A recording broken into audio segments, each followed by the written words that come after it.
So I've been a treasury recruiter for 20 plus years. I know you wouldn't believe it. Who would have believed it? Yeah, loving that green. Oh my God. Yeah, my face, it lights up my eyes. That's what it goes with my beautiful green eyes there. Thank you very much, Ernie. That's why he's done it. Joke aside, yeah, I've been a treasury recruiter over 20 years. And we're talking today, as Ernie told you, about the Global Salary Survey. It was something I wanted to do early in my treasury career. I started off with that lovely Excel, just doing this and 60 odd people. And then it got bigger and bigger. And now we're up at 600. We're going to be over the next year or so rolling it up to 1,000. It's amazing. We assess people from across the world, and it's people we know. So I assess, are you a treasury assistant through to are you global treasurer? Ernie's got the results here, but it's great fun. And we, what we do as a business, we're treasury recruiters. So we're talking to people about if they're recruiting, they say, oh, we want to offer this salary. I'm like, you're below average. And they're like, oh no, we think no, your salary level, you're offering below average. You know that, right? And they're like, oh, how do you know that? And I said, well, we've surveyed 150 treasurers and you're at this level. Oh, okay. But do you want an average treasurer? Oh, we can get you one of those. This is what it will cost you. Or right at the bottom, so we give advice like that. So that's enough from me, Ernie. Back to you. This is your session. Hey, no, it's your session. I'm going to let you lead. I'm going to try and be quiet for a while. One of the things that is really I found particularly engaging about the survey is it goes beyond just the salary and what you're making. It asks people their sentiments about why you're happy, why you're unhappy. And so we've got this thing going on, I know, across the world, the Great Resignation. And so I think people are getting a little bit carried away with that. So I like the other parts of the survey. So it's much beyond that. I'll let you give a background, Mike, once we get there. So let me give the little roadmap here, and then I'll let Mike lead the slides, and I'll let him bring me in when he feels like I have something useful to say, which might not be often. So I'll be in an hour, Ernie. That'll be a little bit later. Yeah, we'll do a survey overview. And then Mike will drive us through some really interesting salary data, which you can't get anywhere else. I just want you to know, if you're interested in this data, you should go to treasuryrecruitmentcompany.com. Mike will give you the address and take the survey, just because we want to make sure that you are getting value from taking the survey. So we're not going to give this detailed information out to everyone. So please do that. Help support the survey and what Mike's doing. Benefits data, work from home policies and trends. And this is where I really enjoy it, the employee sentiments. And so with that, Mike, let me go ahead and turn the floor over to you. So Ernie, thank you for that. It's not just a salary survey. It's not just about your salary. When I talk to people all the day long, they're saying, oh, does someone leave just because they're not being paid the right salary? And later on, you'll see about the sentiments. No, they don't.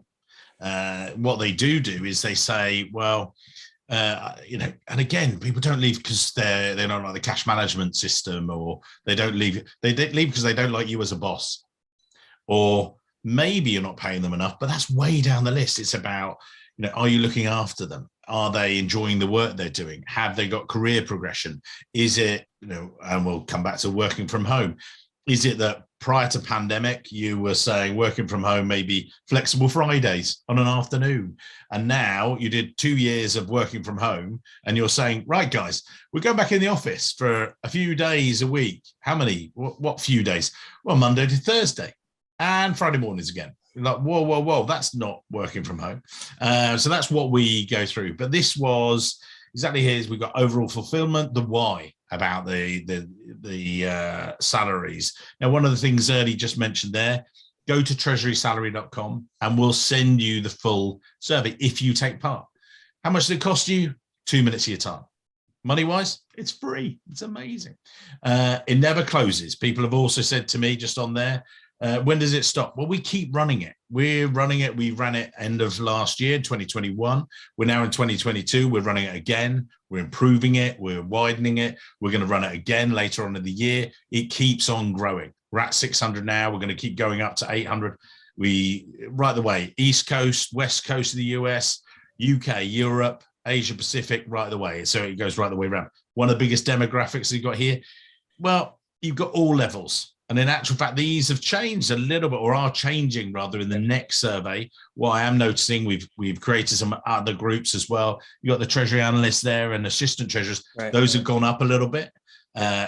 we've got a massive group of global treasurers because, you guys want to be paid right. We've also got treasury assistants. All of these, it's a massive survey right across from treasury assistant to global treasurer.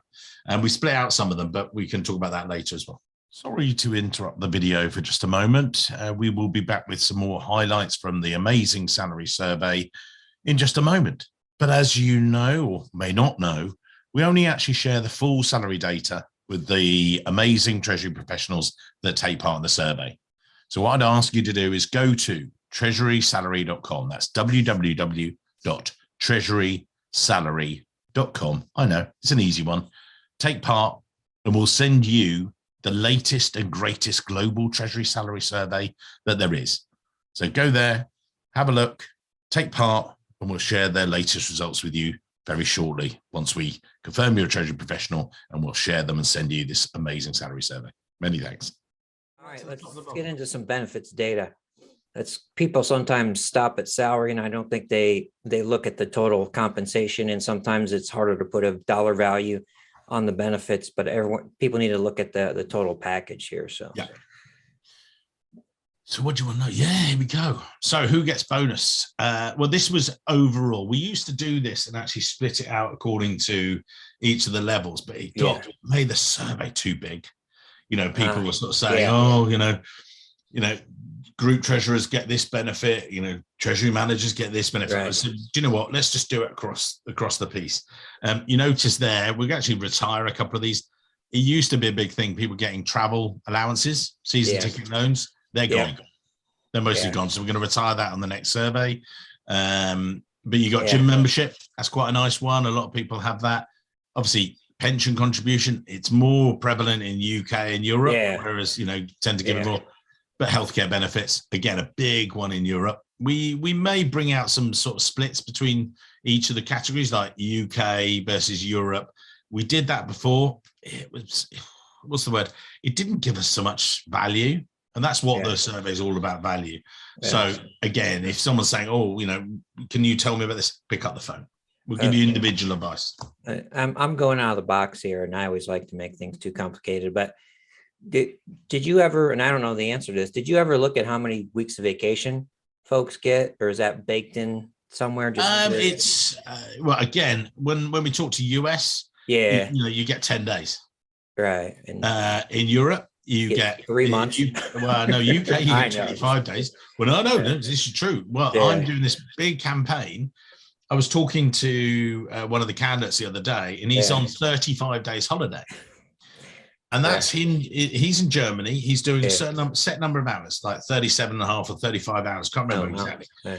Anything else, he earns above that. He gets paid time off.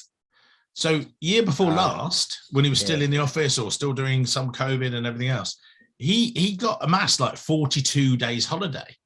And on top of that, there were bank holidays. I was like, I want to say, were you ever at work? I'm just like, 40 odd days. How'd you do that? I wouldn't get my job done.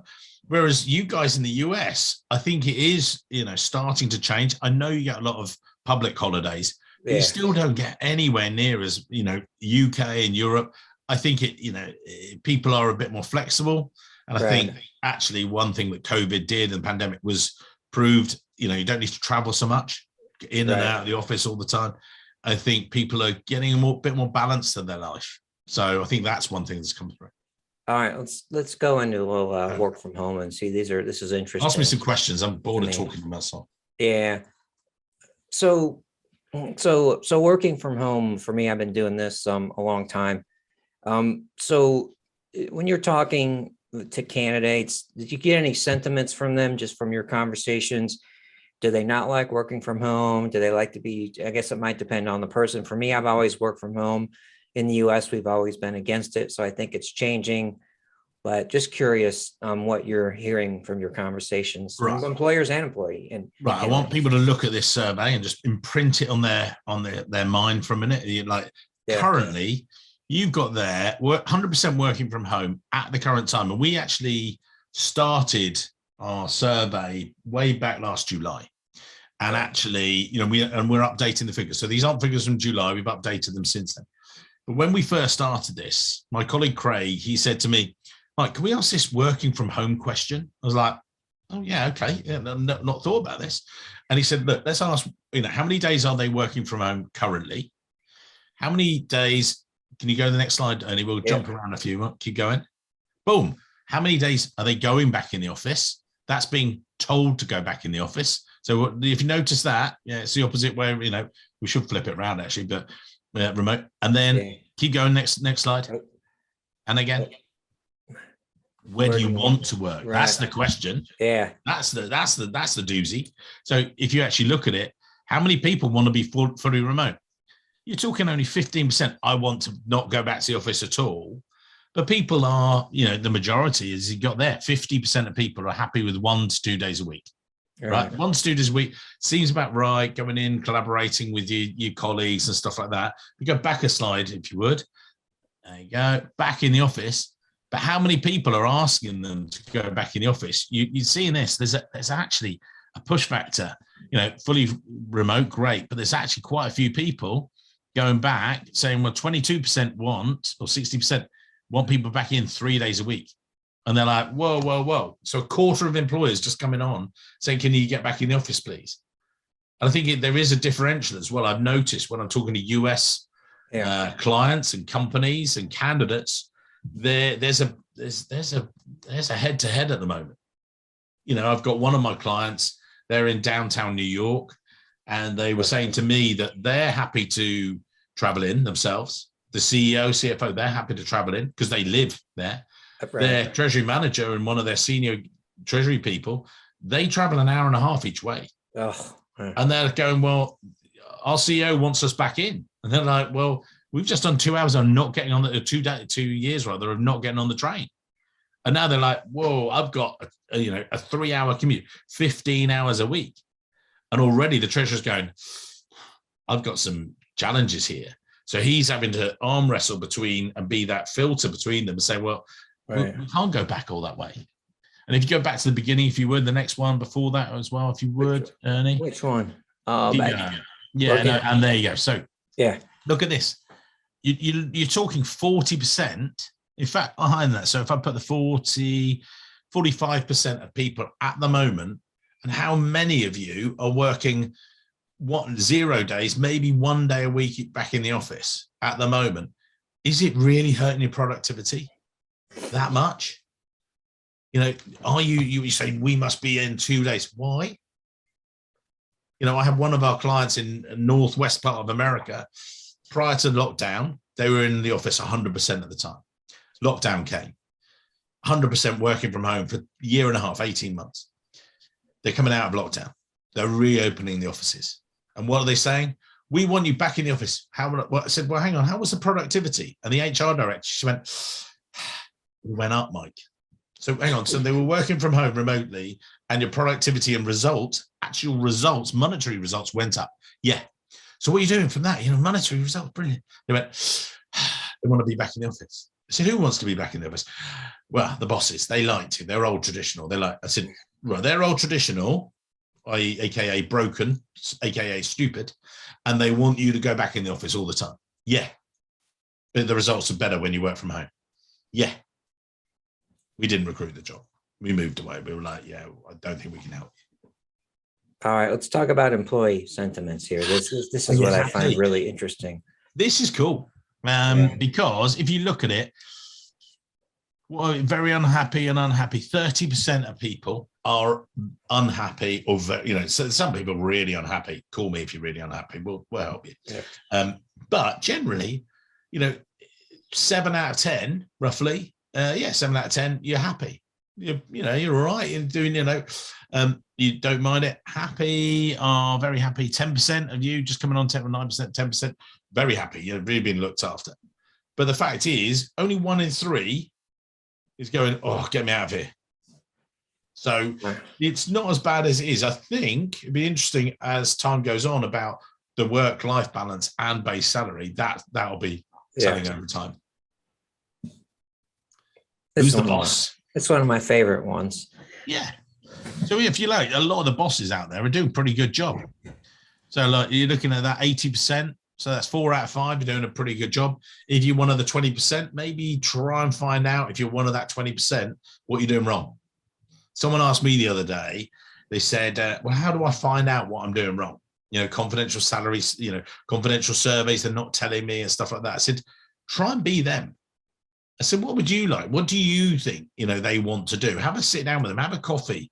Just, you can find out from people if they're not valued or they're undervalued. Say what frustrates them. So that's a good way of doing it. Yeah, I mean, that's what I always tell people. It's like, I know it's painful, but the easiest way to find out is to ask someone a question. And then once you're honest with someone, they'll be honest with you. So you have to be authentic to yourself, or maybe you can say, I'm looking for ways to get better this year. I want to work on my professional development. What are things that I can do to offer more value? And one thing I'll chuck in here as well, Ernie, is that it's an interesting one because I do the podcast every week. So go to treasurycareercorner.com. I speak to a treasurer. We've done 200 podcasts. It's amazing. Past 3 years. And I talk to treasurers and I say, right, now you manage this team. Yeah. And you've grown up your treasury career. You've done this 15, 20 years. Yeah. Great. And now you're managing a team of what? How many? And they said, well, 8, 12, 15, 30 people. Brilliant. How much management training have you had? None. I'm like, what? Hang on. You're managing 30 people, high performing people, individuals. You're meant to mentor them, lead them and everything else. Yeah. And you've had how much training? None. And I think there's a big gap there. So anyone watching today, that's an area to get into. Yeah. But what I would say is that 4 out of 5 of you, 8 out of 10 of you are doing a pretty good job, and this is through a pandemic. So I give yourself that pat on the back. I think you're doing pretty well, to get through that, Well, storm. I take the other side of it a little bit. I'm probably causing friction, but I like to educate people on what they deserve. So that's the other side of it here. This is another one. Are you happy in your current role? About the same, right? As we saw with a little bit different. I think it's 30% are unhappy. Yeah. And they were the people we're talking to a lot of the time. They're actively looking. Right. But I got asked by a client the other day that we were talking about recruiting for them in the US. And they were saying, oh, we've done this on LinkedIn and da. And I said, do you know what? You get the 10%. I said, what do you mean? I said, you get the 10% of people that are actively looking for a new treasury role and they're out there, they're putting their resume, they're really banging on the door. I said, oh yeah. I said, I don't talk, well, I do talk to them on occasion. I said, who do you talk to? I said, I talk to the 90%. The 90% that will answer the phone to me, that I will come up with a job opportunity. And I do that. You see me do this Windy City Summit and various conferences. And I say, how many people in the room are comfortable? If you are, put your hand up if you're looking for a role. And 1 in 10 hand goes up. I said, okay, put your hands down. I said, right, how many people, if I came to you with the perfect opportunity and a great pay rise and this and a boss and this, da. And I said, how many of you would answer my phone call? Not saying you take the job, but how many? And I know some of you will be sitting next to your boss. Get your boss to put their hand up as well. Yeah. And usually we get about 80%. I said, do you know what? You lot are lying. I said 95%. You other people that put your hands up, and we laugh and joke. But it's true. If the right opportunity comes up, and you might be perfectly happy, but you'll still entertain the phone call because if it's going to take you to the next level of your career, that's who we do, the passive marketplace. Right. Let's take a look at this. Is also some things that I really like about why you're happy, and then you flip the script and the other side of it. But this is really always interesting to me. So we ask happy and unhappy. Do the happy bit. So it ain't about the money. You can show them the money, but the fact that only 1 in 10, 11% are actually really care that much about the salary. It's about who you are, the work-life balance. That's obviously become key, and your team around you, the work you're actually doing, and then it comes on to salary. Then it's about workplace. I think that's gone down. That used to be higher, but I think that, that's what COVID's taught us, that actually you don't have to be in the office, but that's actually quite nice and welcoming. And your achievements and that, how you're getting on and developing. It's quite an even spread. But what I would say is if you're looking at 1, 2, so we're looking at 18, 60, 30, 50%, 50, 60%, 70% ain't about the money. It's about It's Yes. about all the other conditions. That's why people are, and this is the happy gang. So if you're happy, let's look at the unhappy gang. Well, you know, we used to have some smiley faces. I got rid of those. Didn't like them. There you go. If you're unhappy, why? And do you know what? It's not even on there. Competitive lack of salary. The weird thing is that it doesn't actually make that list. That's, you know, that's it's amazing. actually less because I think we've dropped it off now because it was like 1% were, you know, if you're unhappy, it was about the salary. It's achievements, about work life. It's careers. You know, it's a quarter of people saying, you know, where are they going to go next? Over a quarter saying, what's the next step? You know what really stands out to me here, which I got to write a blog about this. I get tired. I get tired of seeing everyone say people quit because of their boss. I don't think it's that. I mean, it's not unimportant, but look at that. It's 15%, right? I know that it's 372, but I don't hear that a lot from people, right? I mean, I guess what you can say is you can blame your boss for the other stuff, right? But you shouldn't be blaming your boss because you have career, you know, some of that's on you. So I think that's an issue that we have here in the US, I know. So,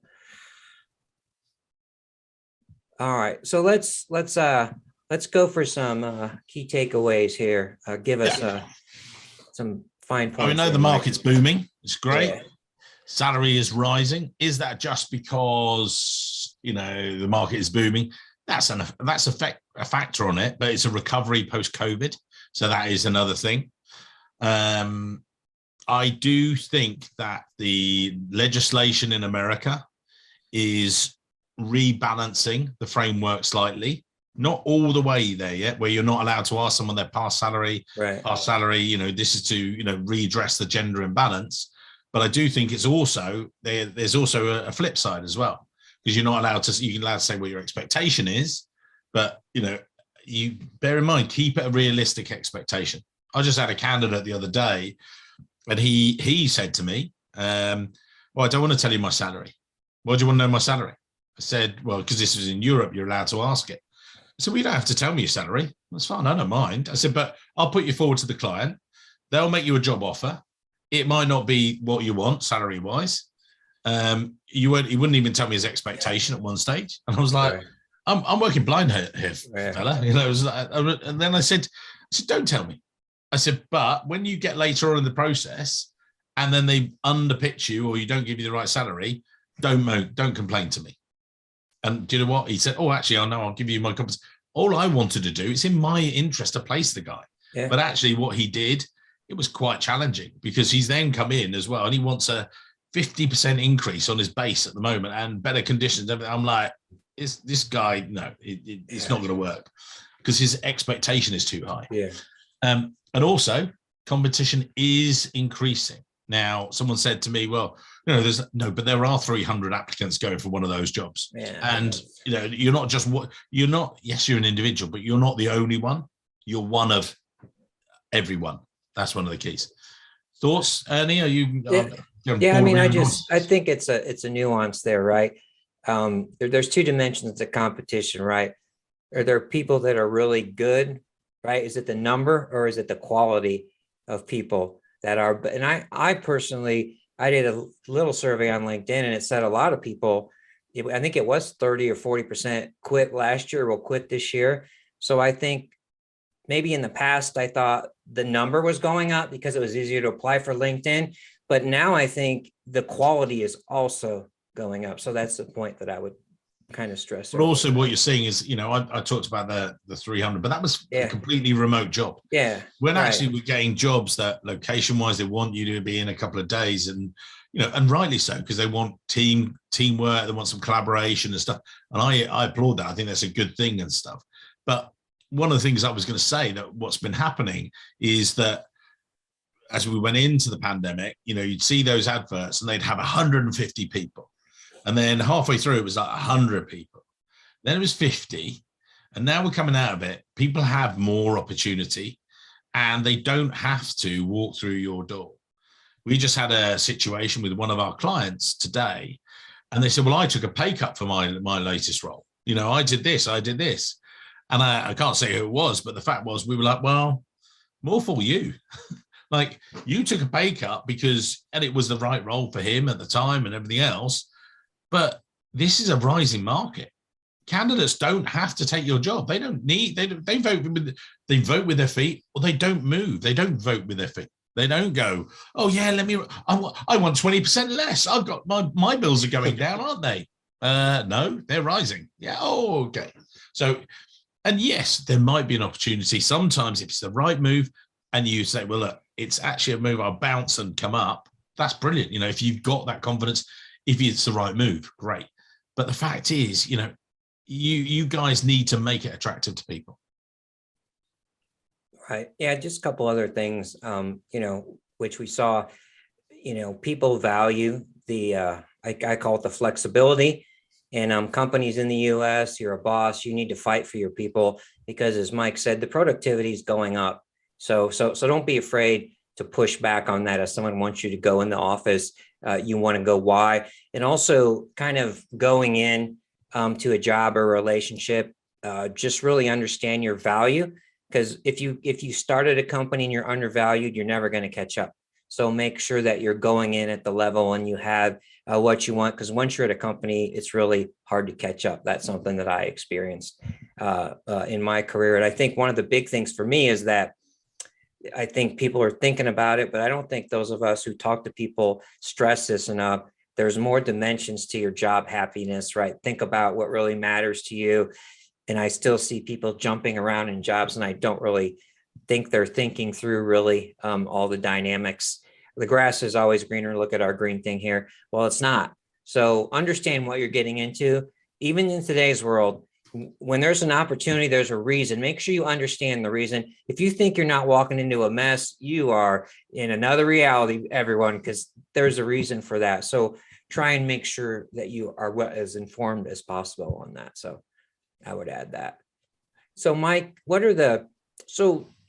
given all that we've talked about here, let's move away from compensation side, from just someone who's positioning themselves right for a new role. They're opening to consider it. What are the 2 or 3 things that people you see they do wrong? Or flip side, what are the 2 or 3 things that people need to be thinking about all the time to make sure that they're getting these organic opportunities? So how do I get a call from Mike, even though I'm not looking? You know, what am I doing that's getting your attention and sets me apart? Maybe that's a better way. Ernie, you and I started in an age, long ago, in a galaxy far away. But anyway, let's not get into that. That's that's Star Wars, Star Trek. I'm not doing that. Yeah, we'll talk about that at a totally different time. But joking aside, we were pre-LinkedIn. When I started to connect with treasury professionals from a directory. That's how I got to know them. And you had to go to conferences, not to virtual forums, to conferences face to face. Now you can go to virtual forums like this and get all the other value from the LinkedIn session. You've got all the other stuff and interviewing and all that stuff. And I'm not just going to, beat the drum for that. But the reason I'm making that point, it's like you've said there, Ernie, is someone said to me the other day, another client, and he said, oh, I'm looking for my next opportunity, Mike. I said, well, that's fantastic, but you don't exist. He's like, what? No, well, I'm here. I said, yeah, but people aren't coming knocking at your door. He's like, well, no, because I don't really do social media, right? But you don't exist. How can someone find you? Well, they network with me. They talk to my bankers. I said, yeah, because they're really going to find you, aren't they? Type your name in and there's nothing there. I said, unfortunately, rightly or wrongly, LinkedIn is there. So you need it as a shop window, and it needs to be a decent shop window, not that's dusty with the blinds down and everything else. It's a sales tool for brand you. And both Ernie and I have talked about this, that if you have a decent LinkedIn profile, and it doesn't have to be OTT and everything else, you go to our website, treasuryrecruitment.com. We've got treasurytv.com. And again, we've got bits about doing your LinkedIn, doing that. You've got the rest of the forum. Ernie's got some great sessions here. And you've got to make that powerful. And then when someone comes to you and says, oh, can we have a chat? Or could I have a look at your resume? Have a nice resume. And again, you'll get tips from that. So it's all a sort of a pipeline. And then when you go to the interview, I know Ernie's done a session about interviews. You've got to have all those things in a line. You've got to have that pipeline worked out. Because if you don't, your colleague who's looking at the same job will get that job ahead of you. Why? Because they've got a good LinkedIn profile. They've got a decent resume. When they went for interview, they had a good story to tell and they get the job offer. And how did they get the right job offer? Because they take part in our salary survey. And how did they do it? Well, they said, actually, I'm at this level and I want this. Oh, and it's amazing. And you talked about competitive salaries there. And you said about getting in a job, Ernie, and saying, well, you didn't have, maybe back in that day and now bring it up to date. If you'd had our salary survey, you could have said to your boss, Right. Boss, all these other people, well, what's your independence? Well, it says this, Right. and I'm not even at the bottom rung of this. Oh, okay. Well, and that's where we, help. So that, those are the key tips. I would say, think about brand you and getting out there in the universe. Your thoughts, Ernie? Yeah, exactly. So let me just wrap up the session here with a few comments. One of the things that I've tried to do over the past couple of years is be more supportive in terms of career management. And so that's not my thing. So what I'm trying to do to you is get you interested in career management and give you some good content. If you really want to take control of your career and manage your career, you should go to the Treasury Recruitment website, www.treasuryrecruitment.com. You should talk to Mike and you should talk to Katie. So I'm trying to give you exposure to what matters. Make time for it, make the effort. You will be happy. You'll take control of your career. And so, Mike, this is our last session. I want to thank you for all of your support as being a thought leadership partner of mine. And I sincerely appreciate you sharing, being open to sharing and collaborate with me and help everyone take control of their career. So thank you, Mike. Oh, my pleasure. Thank you, Ernie. All right, everyone, make the rest of your day great. And until next time, my friend.